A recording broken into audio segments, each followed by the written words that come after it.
Hey guys, how's it going? It's Kyrie here with another Exos Heroes video. And in today's video, we're going to be breaking down the embodiment of avarice. So I noticed a stat on my channel that 85% of you that watch this channel are not subscribed. First of all, I want to say a big thank you to all the people that are subscribed. It really helps with the channel. And with that, let's get into it.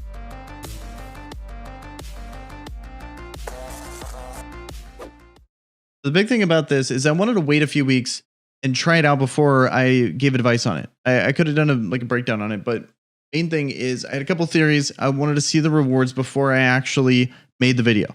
And I'll explain why I actually wanted to wait, because it's very resource intensive. And what it is how this works. Let's break down how it works. Let me back up a little bit. Let me explain how it works and why it's so resource intensive. But the rewards are really good. And so I really think you should not ignore this. It's just, it takes a lot of zest, essentially. Okay, so how it works is the rewards are based on, like the crazy rewards, just insane rewards. So when you see rewards like this, of course, it's going to cost a lot to, compete with this. So, top 30 is out of the question for pretty much everyone. And then the big one is, 1%, 5%, 10%. Those are all pretty good. Or even, 20%. It's all zest. That's pretty good. And how you get rewards from it is you just have the power level of your team. So let's say the power level of your, and it changes by the day. So Monday's fire, Tuesday, all those are the same. The ones I think change a little bit are, it's like a rotating thing on the last 3 days of the week. Sometimes I'm seeing light back to back. Sometimes I'm seeing dark, stuff like that. So I'm not for sure on those days yet, but big thing is you're going to start with one row, and then how you unlock more rows is through reaching certain thresholds in power of your team. So no battle actually happens. It's just like the raid, the squad battle raid, if you're familiar with that, just like that. So then if you look at the ranking here, let's actually look up the daily. Yeah, so these are going to be the thresholds you need to hit to unlock more tiers. Okay. So for example, you need to unlock the second tier, you need to hit 2.03 million. You need about 2 million to hit C. And then once you hit C, that's when you'll be able to unlock another row. Okay. Then I think you need about 3.8 million to get to A rank. So for example, A rank is 3.78. So you're going to need about 8 million, which is, pretty crazy. For example, the only way you're able to get, the amount required to be able to actually hit 2 million is to essentially have the entire top row level 75 plus and all in faded gear. That's the only way to get it. So that's why moving the faded gear, that's why I was calling it so resource intensive, because you have to move faded gear over every single day. It's really annoying, really cumbersome. But I wanted to just see what would happen if I invested in this for a couple weeks. And I think I'll show you the results. You guys can let me know what you guys think. So big thing I want to say first is what you're seeing here is you're seeing on light day. I just hit this. So what I did is I had the top row. I moved all my faded gear. So I had all 5 of these characters. This bottom one was just ignore the second row here. That's gone. That wasn't there.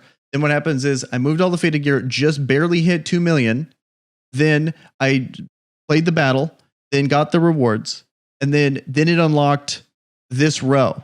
So next week, when I have a light team now, light elite attack team, I will have this row unlocked. Then what I'll do is that I'll move the faded gear on all of them to try to hit 3.8 million. Then I can unlock A. Okay. Then what happens is then if you look here, you're going to need a crazy amount to unlock S. But here, let's see. And then the rewards scale up as you go up, and I'll show you some of the rewards here in a second. So then, where I get too ahead of myself. So then to get to S, you need an absolutely nutty amount of 6 million. And then to R is 9.7 million. Just absolutely insane amount. This is super late game stuff to be able to actually hit these thresholds. But the rewards, I think, are good enough just by themselves. But ignoring all the zest you have to do to move all the stuff, what I do is I consider it here. Let me just show you. So here's for example hitting A, which is crazy to me. So what happens is this was on Frost Day. I just moved all my gear. I wanted to see if I can do it, and I barely hit it. 3.8 million, just a little bit over the threshold, and was able to get 430 of the tokens. Normally, you get about 60 of these a day if you do all the attempts for the Shelter of Avarice. So 430. Imagine there's whales out there doing this all the time, hitting 430 of these tokens every single day. That's why they're able to roll their gear so much. It's because of this. It's like now eventually it's going to get to the point where gold might not even be an issue because you could just roll these for stuff. And then, I mean, like this is going to be a ton of gold, especially if you really start to add it up. Then this is how you really start to get the aura manas. As I've shown in another video, that the benefit, you mean, unless you get lucky, like the benefit could be 3 defense. So you mean the aura manas hopefully stack up as I get more and more of them. I'm going to start trying them and seeing just how impactful they are. But from my first couple rolls, they've been complete trash. But I think with a lot of them, it's going to be like a long-term thing that they're going to actually be pretty good. And then you just get more, polished materials. That's one of the major bottlenecks in this game. So polished stuff is really good, but that's just A. Like there's still so much more to go when it comes to it. So like, for example, there's still S, there's still R. And then here's an idea of how it looks when you actually hit it. So now this is when I hit A, then it unlocked that 3rd tier. So just to give you an idea, I figured I would show that where, that's what happens. And it just takes, crazy gear. Like it took, pretty much faded gear on almost everyone. I want to say like the last 3 characters didn't have faded gear, but I'm not sure. I don't know how much faded gear I had at that time because that was on like Tuesday of last week. So then now, but as you can see, like now with my explanation of it, that's why I wanted to wait a bit and not just say, this is what I'm going to do. Then people do it. And then the rewards turn out to be trash.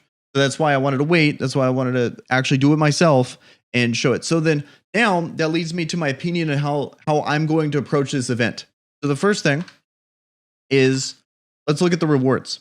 So that, so the rewards, all this zest here. So I was thinking, oh, okay, cool. All this zest is going to be really beneficial. Going to be a couple more pulls every week. That's really cool. But I don't see them as extra pulls or anything like that. What I see the zest is for this event is, especially as you get more and more faded gear, and as I've shown in previous videos, faded gear is very free to play, accessible. The thing that's not is going to be the polishing and the gold and all that stuff, and then actually getting those characters. So I understand it's going to be a while.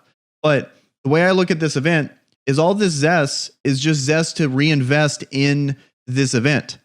So then what happens is then you move all your faded gear all the time, unlock everything, because this is going to snowball for you. And once you start getting, eventually unlock A, and then, I don't know if anyone's unlocked S now, but eventually this game's going to last a while. This is just going to be very in-game content. The rewards are going to be absolutely crazy for S, crazy for R. But it's going to be those are the rewards. Every day you're getting those rewards versus the zest you get. The zest you're just going to keep reinvesting in to make sure you're able to actually move all this gear without having to spend money or impact other pulls and stuff. So that's how I'm looking at the event. I think after seeing this, I think this is actually kind of encouraging. And I know this seems like super whaley, but it's, believe it or not, I think this is an actually free-to-play accessible event. Yes, you wouldn't be doing this soon. If you're free-to-play, it's probably going to be a while.